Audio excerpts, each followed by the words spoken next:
There are moments in life when you're surrounded by people, yet you feel the cold outline of your own loneliness more clearly than any voice in the room.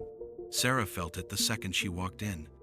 Everyone was laughing, drinking, trading the same lightweight stories people use to prove they're doing fine.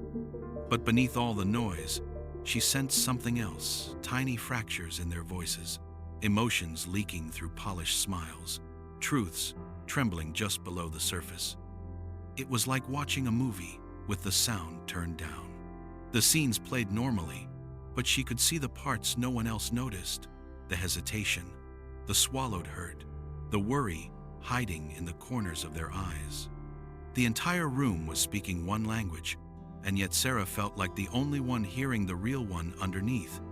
She had always been that way, tuned in too sharply, feeling too deeply, thinking too much in a world that rewarded the opposite. And she didn't choose it. It was simply how her mind worked.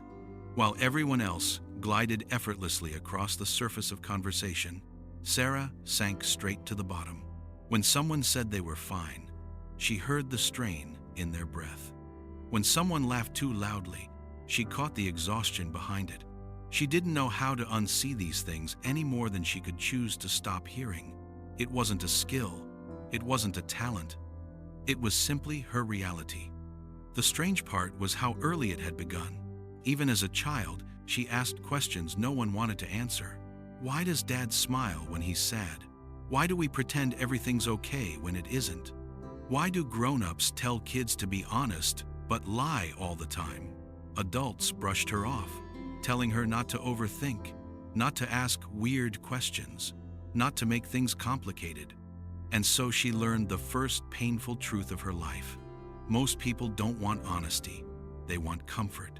They want the illusion of harmony, even when everything underneath is cracking. As she grew older, Sarah realized that her brain didn't operate like most people's. Everything came at her louder details, emotions, patterns, inconsistencies. She didn't just hear words. She heard tone, intention, contradiction. She didn't just observe people. She absorbed them. Their anxiety, their sadness, their disappointment washed over her until she couldn't tell where their emotions ended and hers began. It made her compassionate, yes, but it also made her tired in a way sleep never touched. Being this aware meant she was never truly off duty, never just in the moment, never simply present. Her mind was always decoding, processing, connecting, making sense of the things no one else seemed to notice. That level of sensitivity carried a cost. People trusted her quickly, often too quickly. They poured their secrets into her like she was some kind of emotional well that never ran dry. They came to her for comfort, for clarity, for the kind of empathy they didn't even know they were craving.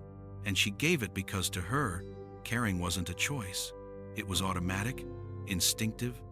But when the weight became too much, when she finally reached a breaking point and needed someone to hold her the same way she'd held everyone else, she discovered an emptiness around her. Not because people were cruel, but because they didn't know how to meet her at the depth she naturally lived in. They liked receiving her understanding. They just couldn't offer it back. Eventually, she learned to wear a mask. Not a dramatic one, just subtle enough to blend in. She laughed at jokes she didn't find funny. She pretended not to notice the tension in someone's voice. She nodded along to conversations she knew were hollow. She dialed down her intensity, softened her questions, minimized her insights, so she wouldn't overwhelm anyone. It wasn't about pretending to be someone else. It was about making who she really was more manageable, more digestible for people who lived more comfortably on the surface. But the mask was heavy. It demanded constant performance, constant self-editing, and the more she wore it, the more invisible she felt. How could anyone truly see her if everything they responded to was the toned-down version? That's the paradox deep thinkers often face. They crave authenticity and depth more than anything, yet the way they naturally operate often pushes people away. Their honesty is too much, their emotional awareness too sharp, their questions too piercing.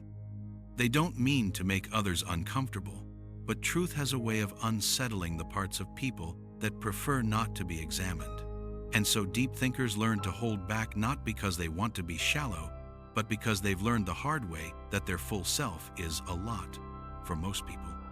In a world that values speed over reflection, certainty over curiosity, comfort over truth, people like Sarah often feel like strangers in their own culture.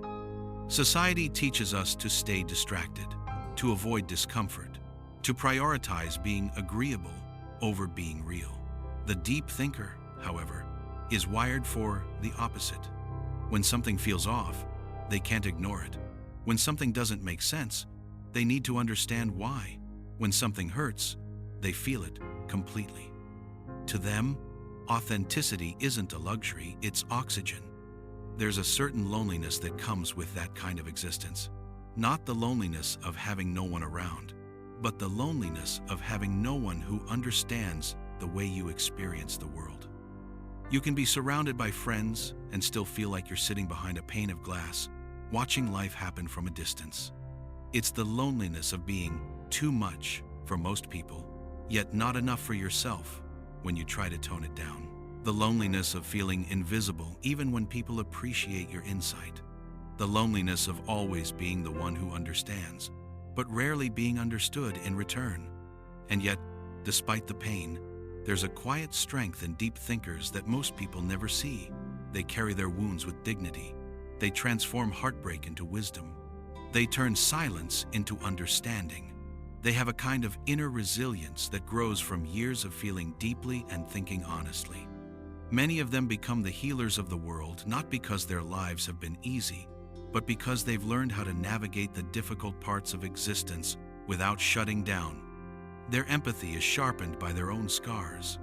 Over time, deep thinkers discover something surprising. Solitude isn't the enemy.